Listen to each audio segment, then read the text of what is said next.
بسم اللہ الرحمن الرحیم۔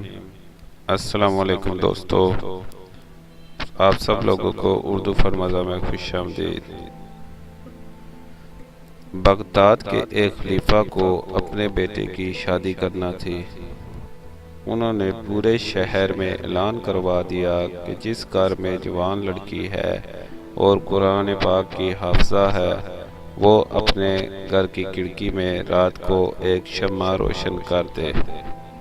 مزید ویڈیو کی طرف بڑھنے سے پہلے آپ سے گزارش ہے کہ آپ چینل اردو فرمازہ کو سبسکرائب کر دیں اور ویڈیو کو لائک کر دیں۔ اس رات پورے شہر کی کھڑکیوں میں شمعیں روشن تھی۔ ان کے لیے فیصلہ کرنا مشکل ہو گیا۔ اگلے دن اعلان کروایا کہ جس گھر میں موجود لڑکی حافظ قرآن ہونے کے ساتھ ساتھ موطا امام مالک کی بھی حافظہ ہے وہ رات کو اپنے گھر کی کھڑکی میں شمع روشن کرے۔ اس رات بھی آدھے سے زیادہ شہر کی کھڑکیوں میں یہ شمعیں روشن تھی۔ کتنا حسین منظر ہوگا۔ ہر گھر میں کھڑکی پہ روشن شمع صرف روشنی کی نوید نہیں سنا رہی تھی بلکہ بتا رہی تھی کہ اسلام کا مستقبل بھی بہت روشن ہے۔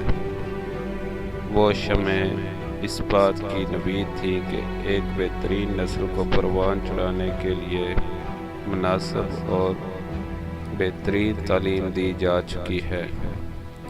ان تمام جلنے والی روشنیوں کے لرزتے شعلوں میں ایک مضبوط اسلامی معاشرے کی جھلک نمایاں ہو رہی تھی۔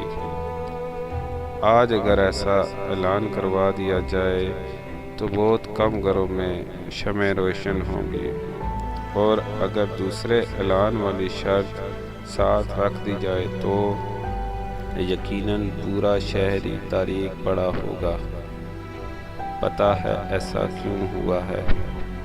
کیونکہ آج ہمیں فضول اور بے بنیاد تعلیم کے چکروں میں پھنسا دیا گیا ہے۔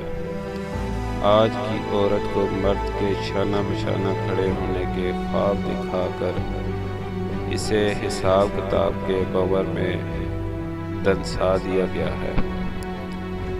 آج کی عورت کو ایک مضبوط کردار کی حامل نسل کی تربیت اور ایک اسلامی معاشرے کی بنیاد میں اہم کردار ادا کرنا جیسے اہم مقاصد سے بھٹکا دیا گیا ہے۔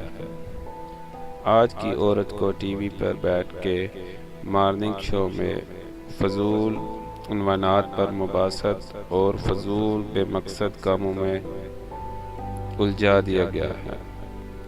اپنے ہی جیسی عورتوں کو راغب کرنے پر لگا دیا گیا ہے۔ آج کی عورت کو انعامی مقابلوں میں چھینا چھپٹی کر کے 2 ٹکے کے تحائف حاصل کرنے پر لگا دیا گیا ہے۔